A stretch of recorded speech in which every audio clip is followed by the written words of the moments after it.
Bom dia, boa tarde, boa noite. Nós iniciamos mais uma unidade da nossa parte geral, Direito Penal 1, a qual vai trazer para vocês uma base para vocês levarem para o resto da caminhada de vocês com relação ao Direito Penal 1. Queridos, nós vamos iniciar essa unidade tratando sobre interpretação da lei penal. Vocês vão ver que a gente tem alguns critérios para a gente aplicar ou o Código Penal ou uma legislação específica. Como é que a gente faz frente ao conflito dessas normas? Por que isso aqui é importante? Vejam, a gente tem a nossa lei geral, que é o Código Penal, e a gente vai ter algumas legislações específicas, que são as leis que vão tratar de assuntos específicos. Então, eu trago como exemplo lei de drogas, a lei de discriminação, lei de terrorismo, lei do desarmamento. Cada uma dessas leis vai trazer crimes específicos. Como é que eu faço para estabelecer esse conflito de normas?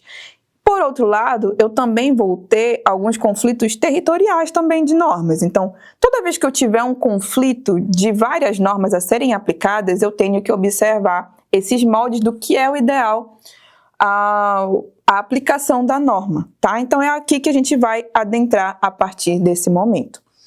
Eu trouxe aqui o conceito de Frederico Marques, que também é um grande doutrinador na área de direito penal, falando o que é esse conflito de normas, o que é esse grande concurso de normas que podem ser aplicadas a uma mesma situação. O concurso de normas tem lugar sempre que, na conduta delituosa, pode enquadrar-se em diversas disposições da lei penal. Disse, porém, que esse conflito é tão só aparente, porque se duas ou mais disposições se mostram aplicáveis a um dado caso, só uma dessas normas na realidade é o que disciplina. Então, se eu tenho a possibilidade de aplicação de duas normas, eu tenho que verificar qual é o critério que eu vou usar para aplicar essa norma ao fato que está acontecendo. E aí, para a gente iniciar a análise de qual é a norma que eu devo aplicar em um determinado conflito, eu vou ter alguns princípios que vão nos nortear a partir da análise dessa situação. O primeiro princípio é o princípio da especialidade. A norma especial, ela afasta a aplicação da norma geral. Então, se eu tenho uma norma específica tratando sobre um determinado assunto, é essa norma específica que vai ser aplicável. Se eu tenho a lei Maria da Penha tratando sobre alguma questão específica com relação às penalidades de restrição de direitos, com relação a medidas protetivas, é ela que deve ser aplicável em detrimento às nossas legislações, ao que está previsto no nosso Código Penal, ok? Então, o princípio da especialidade, ele vai dizer para a gente que se eu tenho uma lei que trata de forma pormenorizada, específica aquele assunto, é essa lei que deve ser priorizada para aquele fato que aconteceu. Princípio da subsidiariedade, o que ele vai dizer para a gente? Na ausência ou impossibilidade de aplicação da norma principal mais grave, aplica-se a norma subsidiária menos grave, ok? Então, se eu vejo que a norma que deveria ser subsidiária, a norma geral, posso dizer assim, ela vem a beneficiar o acusado, aí eu não levo em consideração tanto o princípio da especialidade. Eu vou me utilizar da norma que mais beneficiar a pessoa que está sendo acusada daquele fato, ok?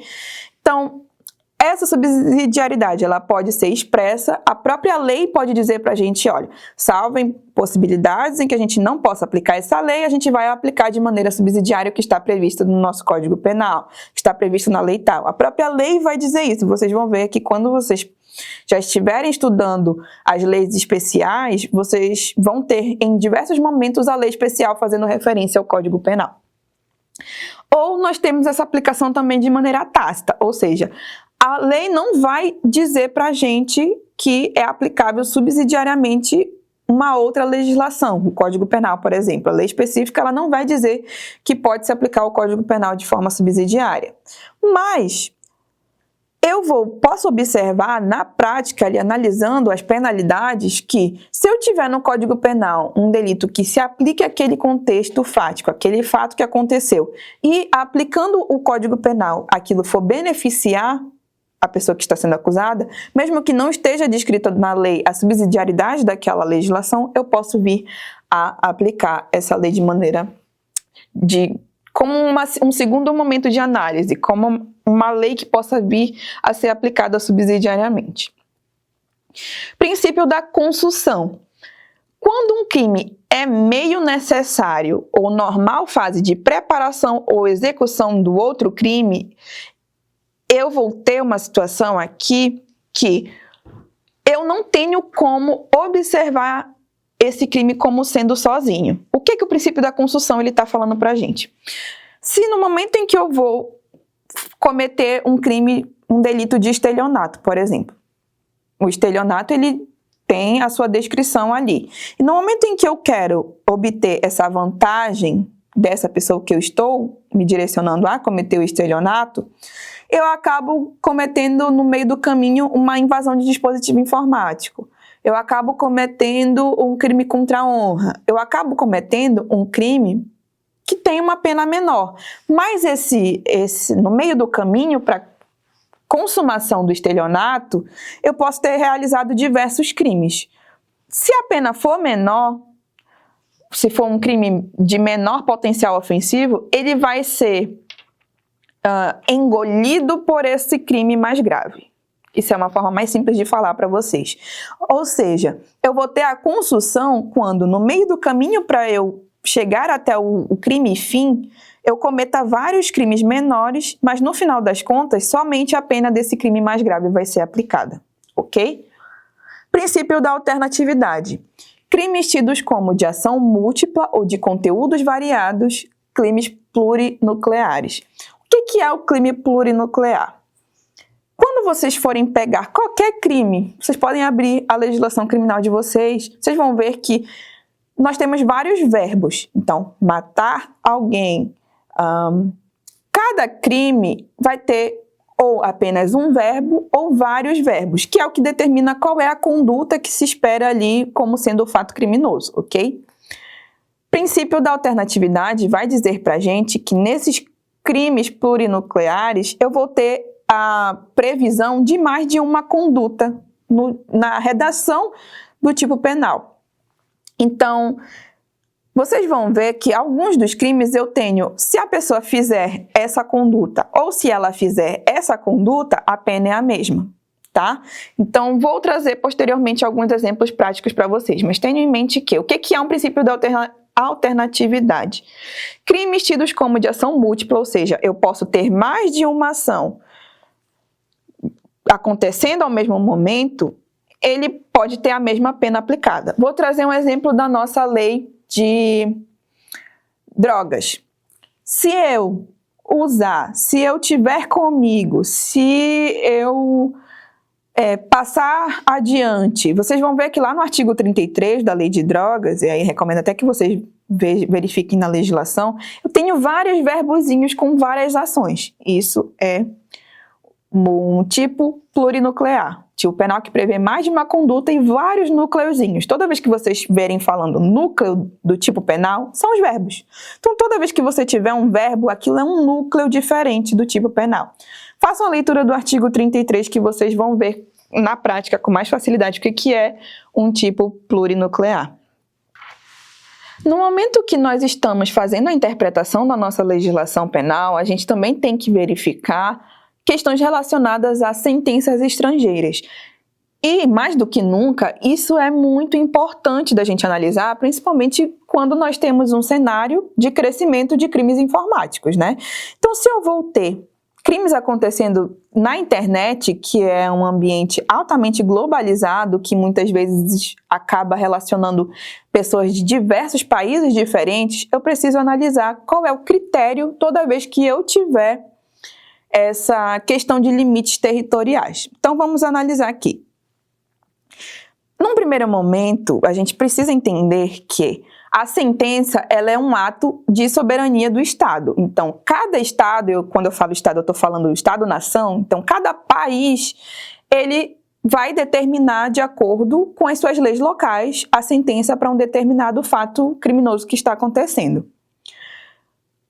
Mesmo que seja para pessoa que vieram de outros países naturalizados ou algo nesse sentido, essa sentença ela vai ter plena eficácia dentro do território nacional, ok? Então, a sentença é um ato de soberania do nosso Estado. Dou um exemplo para vocês que nem é tanto do nosso direito penal, mas mais para vocês entenderem essa questão da soberania estatal. Recentemente, nós tivemos aquela problemática da rede social X, o X, na qual teve uma sentença solicitando com que essa rede social fizesse alguns atos ou deixasse de fazer alguns atos, entregasse alguns dados por força de decisão interna nossa. O Estado brasileiro, através do ministro Alexandre de Moraes, determinou que a rede social fizesse alguns atos. O CEO dessa rede social, o dono dessa rede social, basicamente virou para o nosso ministro e falou: não irei fazê-lo. Ele não pode fazer isso, porque uma vez que a empresa dele atua dentro do nosso território nacional, a gente tem soberania para determinar, tomar decisões dentro do nosso Estado enquanto nação, tá? Então, todo mundo que estiver submetido ao nosso território nacional também estará ali observando que essa nossa sentença ela tem eficácia em todo o nosso território nacional. E aí, o que acontece? Em alguns momentos, eu posso ter alguma decisão tomada em outro estado, tá? Via de regra, a gente está falando aqui no nosso de limites territoriais. Mas em alguns momentos eu posso ter uma sentença que vem de outros países, seja qualquer outro país, a gente tendo algum tipo de parceria com esse país ou não, mas pode vir uma sentença de outro país. E aí, como é que funciona nesses momentos? Eu vou precisar, para que a sentença estrangeira tenha eficácia dentro do nosso país, a homologação dessa sentença penal. Quem é que faz a homologação dessa sentença penal? É os nossos tribunais superiores, a gente vai chegar lá. Mas o que o nosso artigo 9º vai dizer, do Código Penal, vai dizer para a gente? A sentença estrangeira, quando a aplicação da lei brasileira produz na espécie as mesmas consequências, pode ser homologada no Brasil. Tá? Então, se dentro do direito brasileiro eu tiver a previsão daquele mesmo crime com consequências muito similares, ou seja, pena privativa de liberdade, eu não posso ter uma pena também de morte, que nem nos Estados Unidos. A gente tem lá a pena de morte, aqui no Brasil a gente não tem. Então, se eu estiver falando da aplicação da homologação dessa sentença penal aqui no Brasil, eu já não poderia aplicar de um crime que é previsto nos Estados Unidos com pena de morte, porque eu não tenho equivalente aqui na nossa lei brasileira, ok? O artigo 9º ele vai dizer isso pra gente. Então, obrigar o condenado a reparar o dano, restituições ou outros efeitos civis, ou sujeitá-lo à medida de segurança. Então, eu tenho a mesma consequência aqui no Brasil? Sim. Então, eu posso homologar essa sentença estrangeira. Para a homologação dessa sentença, quais são os requisitos? Lá no artigo 9º, parágrafo único, eu vou ter os requisitos. Recomendo que vocês façam a leitura, são requisitos bem objetivos. Quem é o responsável por homologar essa sentença que vem de fora, fazer todo o procedimento, verificar a possibilidade, a viabilidade? O STJ, tá? Então, o STJ, a partir de determinação da nossa Constituição Federal, lá no artigo 105, inciso 1º, a linha I, é que vai ser o responsável por fazer todo esse procedimento de homologação da nossa legislação, da sentença estrangeira dentro da legislação brasileira. Nós vamos ter também a possibilidade, dentro da interpretação da lei penal, da existência de algumas leis especiais, tá?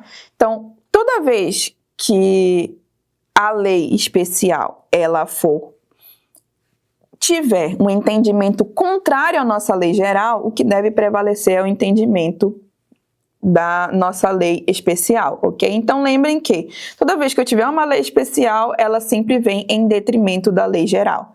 O artigo 12º do Código Penal que vai dizer isso pra gente.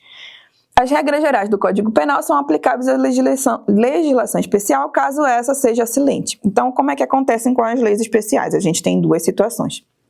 Resumindo aqui para vocês entenderem. Tem uma lei especial.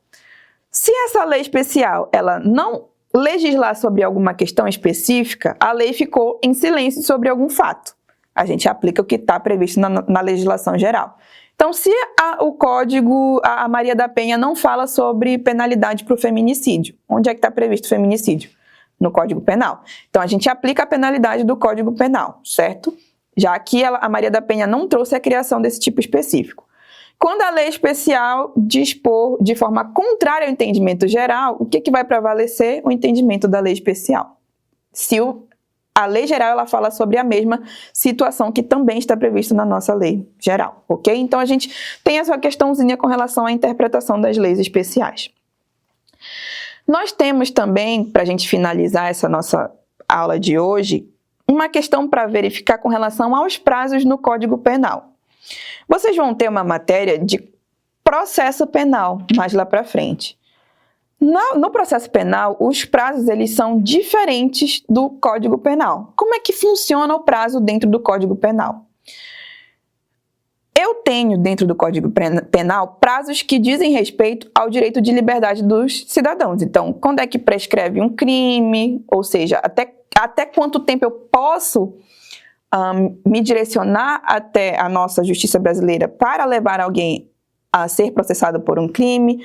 Eu tenho prazos que vão verificar quando é que eu, enquanto uma pessoa privada, tenho alguns crimes que são crimes privados, ou seja, eu, enquanto vítima, é que irei dar início à ação penal. Quais são os meus prazos? Até que tempo eu tenho para levar esse crime a conhecimento do Estado, para que o Estado tome as providências? Então, eu tenho alguns prazos que estão previstos na nossa lei penal, no qual a sua contabilidade, de acordo com o Código Penal, não é a mesma contabilidade do Código de Processo Penal. Como é que funciona aqui? Artigo 10º do Código Penal. Dia do começo inclui-se no cômputo do prazo. Então, se aconteceu comigo algum crime contra a honra, por exemplo, eu fui xingada aqui por uma pessoa hoje. Hoje entra como contagem de prazo dos 6 meses que eu tenho, que é o tempo que eu tenho para protocolar uma queixa-crime, para fazer uma denúncia junto a uma delegacia. Eu tenho 6 meses para levar isso até o conhecimento do nosso judiciário, das nossas autoridades competentes, ok? Então, é assim que funciona o prazo aqui dentro do nosso Código Penal, e é importante que eu traga essa noção de contagem de prazos a vocês, porque na vida de vocês, em qualquer profissão que vocês vão se direcionar, essa contagem de prazos vai acontecer dentro do Código Penal e vocês precisarão lidar com prazos. Não é só o advogado que trabalha com prazos, juízes trabalham com prazos, promotores trabalham com prazos. Então, em qualquer momento da vida, dentro do direito penal que vocês forem, quem quiser trabalhar com direito penal, óbvio, vocês vão trabalhar junto dessa contagem de prazos, ok?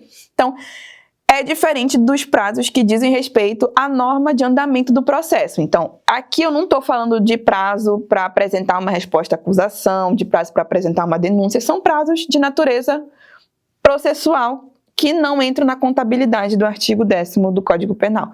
Vocês vão ver mais lá para frente quais são os prazos processuais que se dão para o andamento do processo. Aqui eu simplesmente tenho o dia que eu devo começar a contar como algo a ser observado pelo nosso judiciário. Ou seja, eu vou ter um prazo para que esse crime ele ainda seja cabível de ser analisado pelas nossas autoridades. Eu vou ter um prazo para que eu, enquanto vítima, apresente junto às autoridades que aquele crime aconteceu comigo. Então, são esses prazos de natureza mesmo do Código Penal, não são prazos de natureza processual. Meus queridos, nós encerramos essa questão de análise da interpretação da lei penal. Espero que tenha ficado claro. Qualquer dúvida, vocês podem entrar em contato comigo que a gente retorna. Posso verificar a possibilidade de apresentar outros materiais, sanar qualquer dúvida, a gente vai conversando, tá certo? Um excelente estudo para vocês e a gente se vê na próxima unidade.